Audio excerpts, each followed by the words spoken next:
Jai Guruji Maharaj, Shukrana Guruji Maharaj. With folded hands and gratitude in my heart, I bow to the lotus feet of a beloved Guruji. With his divine grace and due permission, I would like to start the reading of chapter 12 from the divine book Blessing Ready for Divinity by Commander Uncle. Guruji, the amazing Shiva. Guruji, in spite of being Lord Shiva himself, always kept his connection with his Sangat very simple.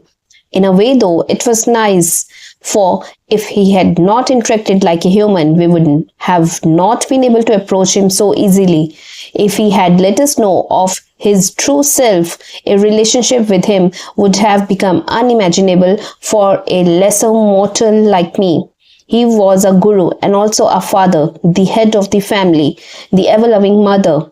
We could go in front of him and cry. We could laugh. He would cut jokes and we would enjoy those. He would appear visibly upset and we would get scared.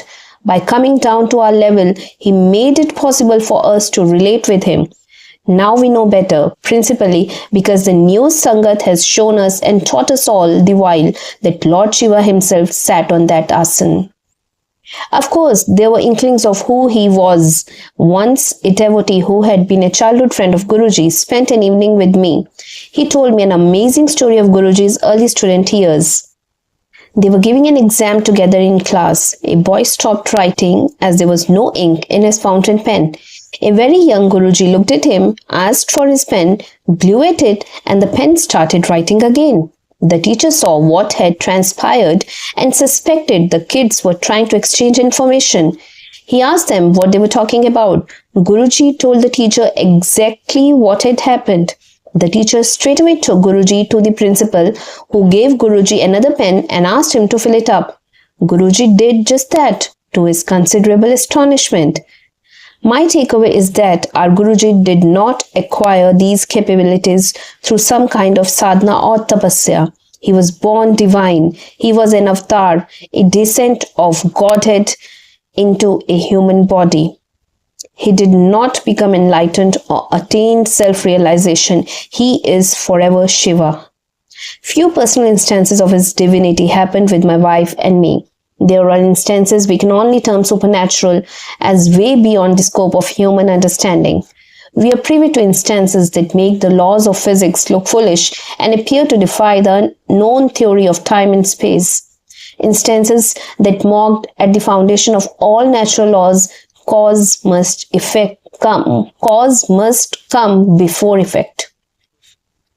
Devotees would come to know as time went by that Guruji could manifest prasad out of thin air. He would get prasad for his Sangat from Sachkhand, the highest abode of divinity.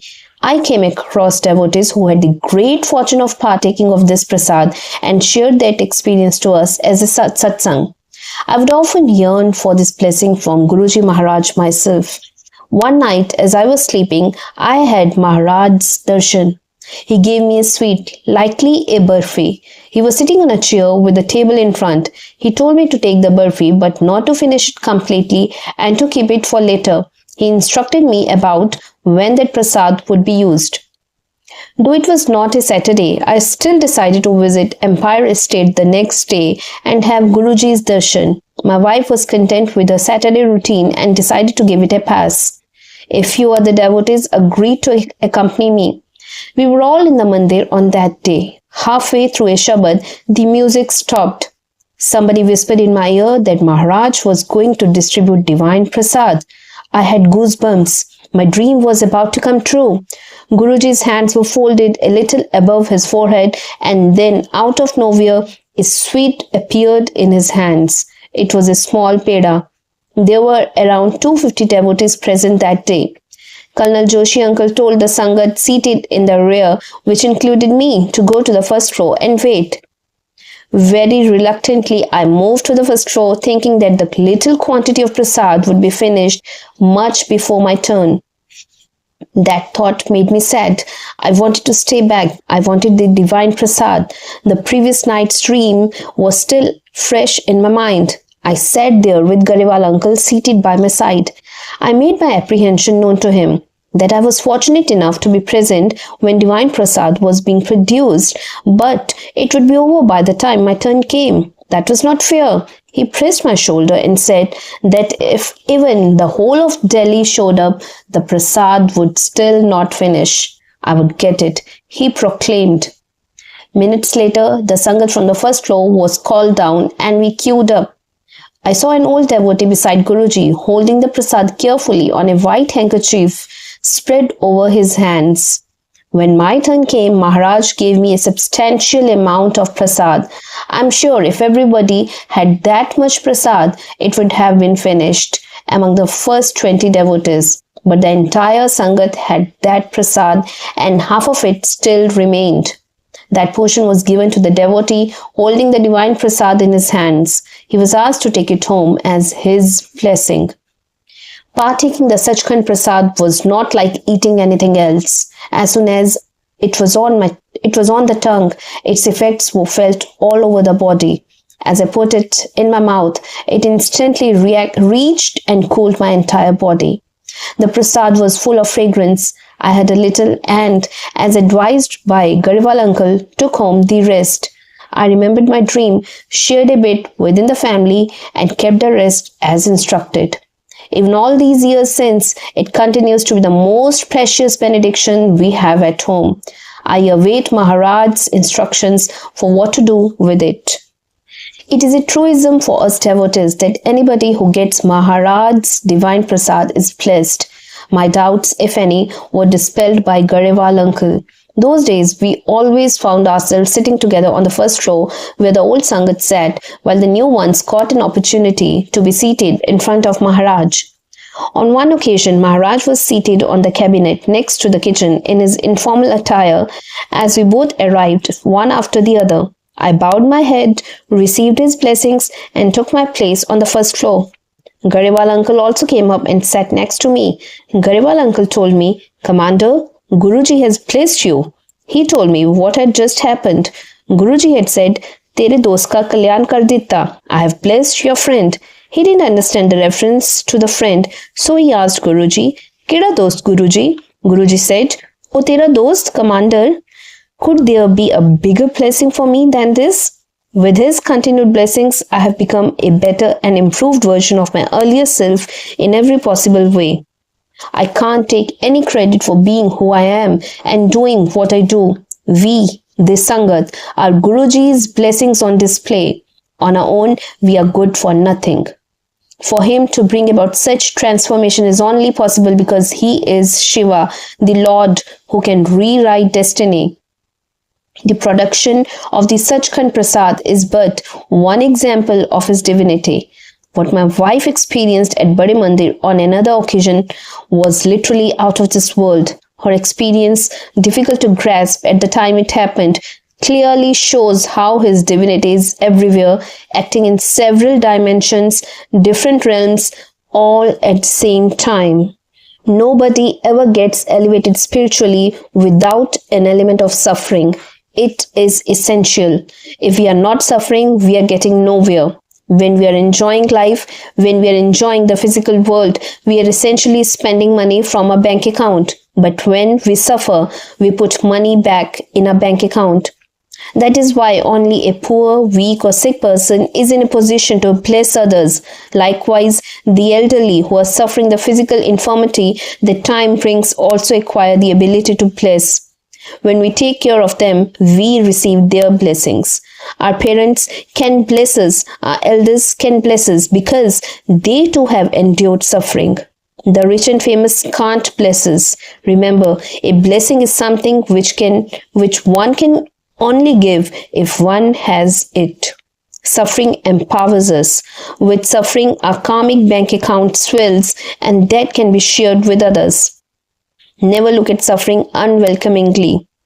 Occasionally, it is a suffering, present or impending, that opens the door of Guruji's darbar for us.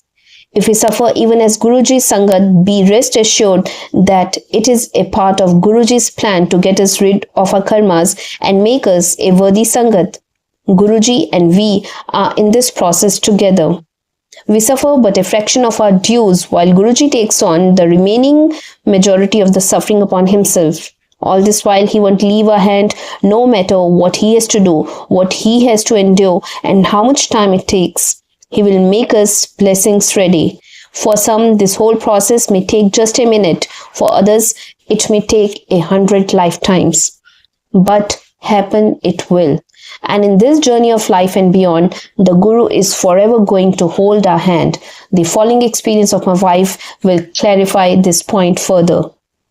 It was the festive and joyous occasion of Guruji's birthday in 2004. My wife was inside the hall while I was attending to my seva conducted in front of the kitchen. From inside the hall, up to 50 devotees were being taken outside for langar at a time so that more could be ushered into Guruji's presence.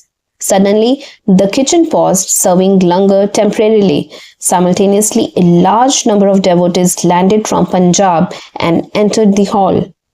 Because of this rush of devotees, my wife found herself stuck right in front of Guruji, unable to move in either direction. Sevaks asked devotees to sit down where they were. My wife couldn't dare sit right next to Guruji Maharaj. Guruji looked at her and told her to sit down right there.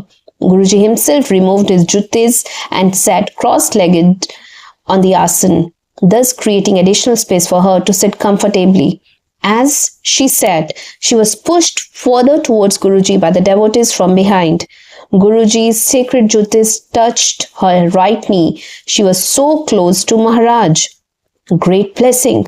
As the kitchen began serving langar, after a while, she had to get up and go. She felt excruciating pain in the right knee, just where the juttis had touched her. She later told me that it was the worst kind of pain she had ever felt in her life, way more than what she had to bear during childbirth. One would rightly think that because she was so close to Guruji and had inadvertently touched Guruji's juttis, there could have been no bigger blessing. As she exited the main hall for langar, she found herself in a different world. Langar wasn't being served here. Fully bearded devotees, clad in white, were simply floating in the air as they moved around, chatting or singing happily to themselves. My wife was disoriented, in pain, sweating profusely, and crying.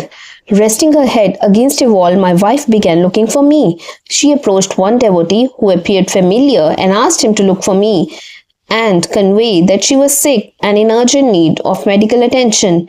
She wanted me to take her home immediately. This devotee completely ignored her. Then she approached another devotee, but he also ignored her. She tried to grab his hand to stop him physically, but her hand passed through him as if he was made up of smoke. She could not touch or grab him. Completely dejected, my wife dragged herself to the wall next to the kitchen and stood there crying. She thought she was dead because the people were phantasmal. She cried anew as she realized she had not bid farewell to the children and she couldn't go back. She was very angry with me for not being there to help her when she needed me the most. Even when I am doing seva, I regularly come around to inquire about her well-being. That day too, I tried but could not spot her. I even asked around for her, but devotees couldn't tell me of her whereabouts. It was as if she had vanished into thin air. We later figured out that my wife and I were in front of the kitchen at the same time, but she was in a different realm. My wife saw a bearded person hand her some langar. She saw only his beard and his feet, which reminded her of Guruji. She protested that she was in pain and didn't want to eat anything, but ended up with a plate in her hand anyway. She noticed that the langar was not food as we knew it, but a charcoal-colored substance. This person disappeared after giving her the plate.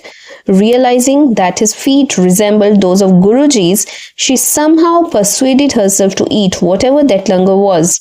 And then the langar plate vanished from her hand.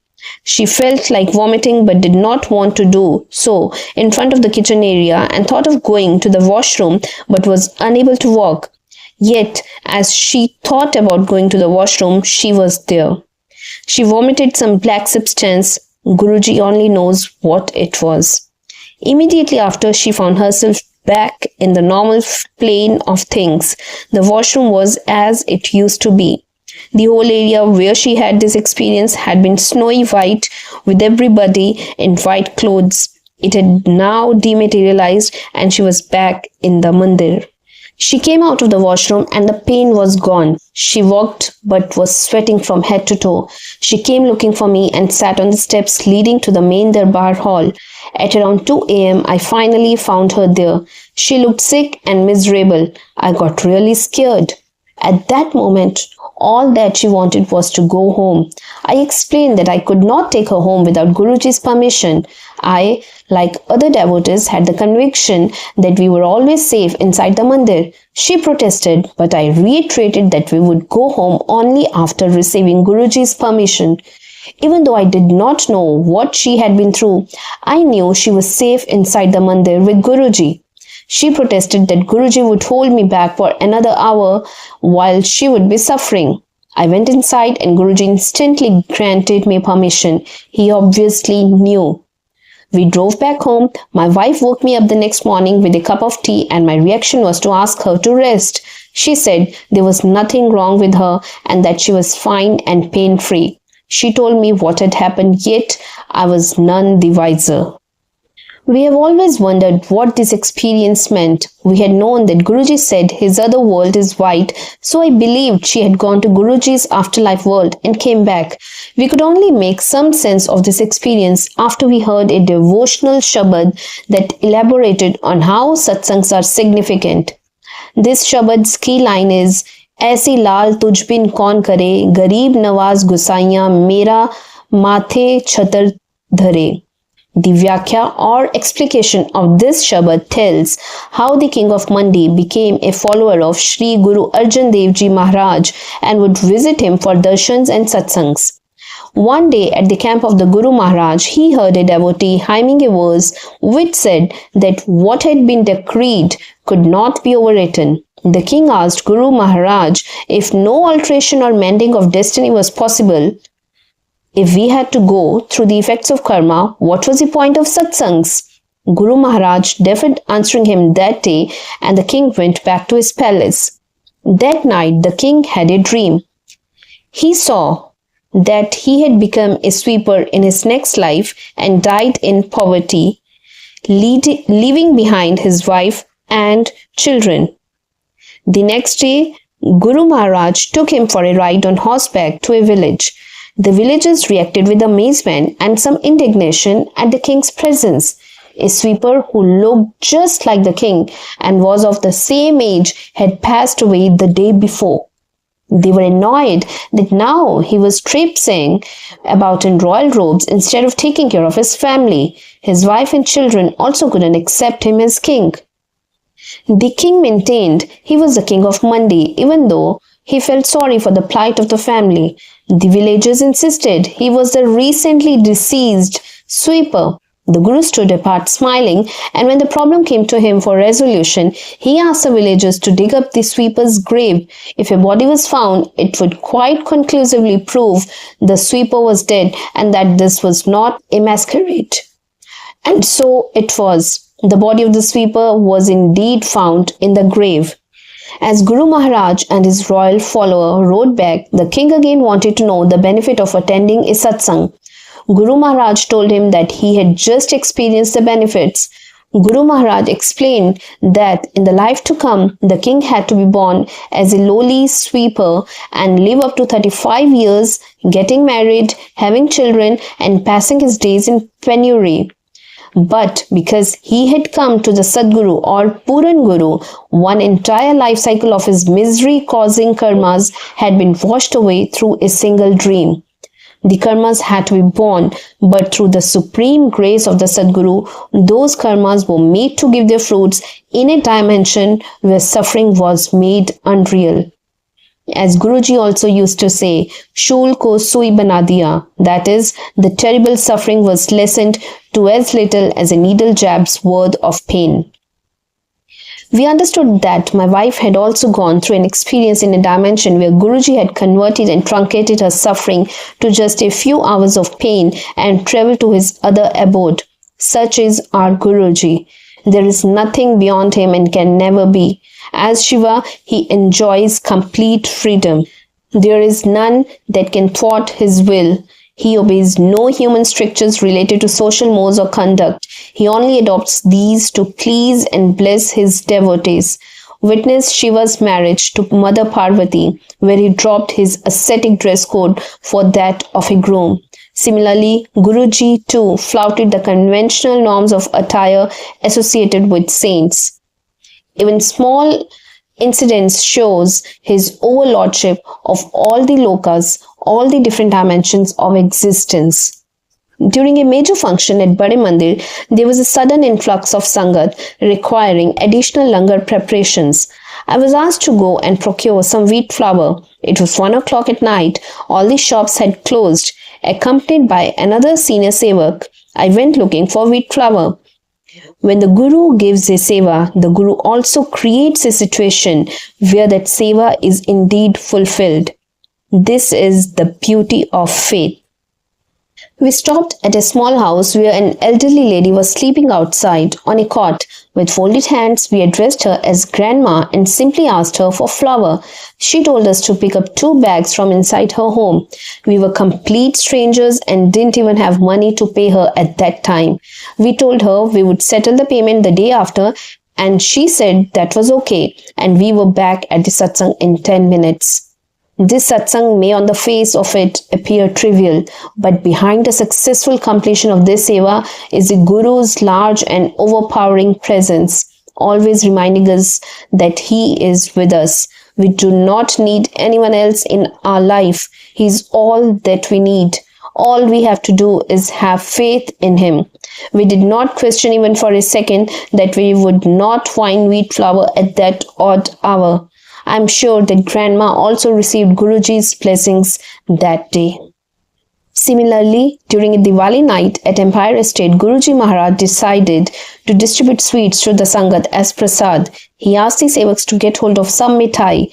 The sevaks who went for the Guru-inspired errand found a single shop open again late at night, and they emptied it of mithai and brought it all back. I had not gone out with the sevaks then, and I remember Guruji, just to make sure that everybody got the same prasad, mixed all the mithai together with his hands.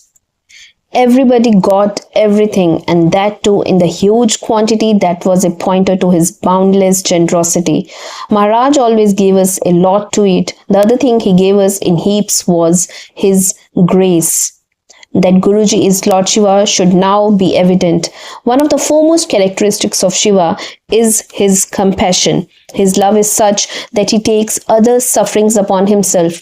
There is no better example of this than Lord Shiva drinking the poison or halahal that came up from the churning of the ocean lest it kills all creation.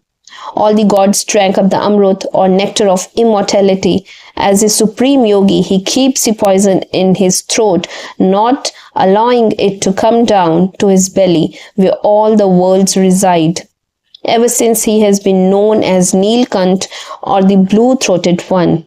All Shiva lingas have a vessel atop them from which water drops to soothe the heat of the tapas Lord Shiva undertakes to neutralize the poison.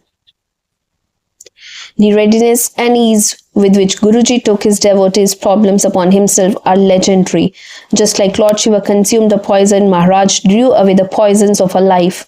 And this is not a theoretical or philosophical position. Each day Maharaj would suffer on account of accepting sufferings of his Sangat upon himself. A devotee asked him once why Guruji had to suffer. By way of answer, he asked the devotee a counter question. What did she do? This lady was a politician. She said she took care of the people of her constituency. Guruji told her that taking care of his devotees was his job.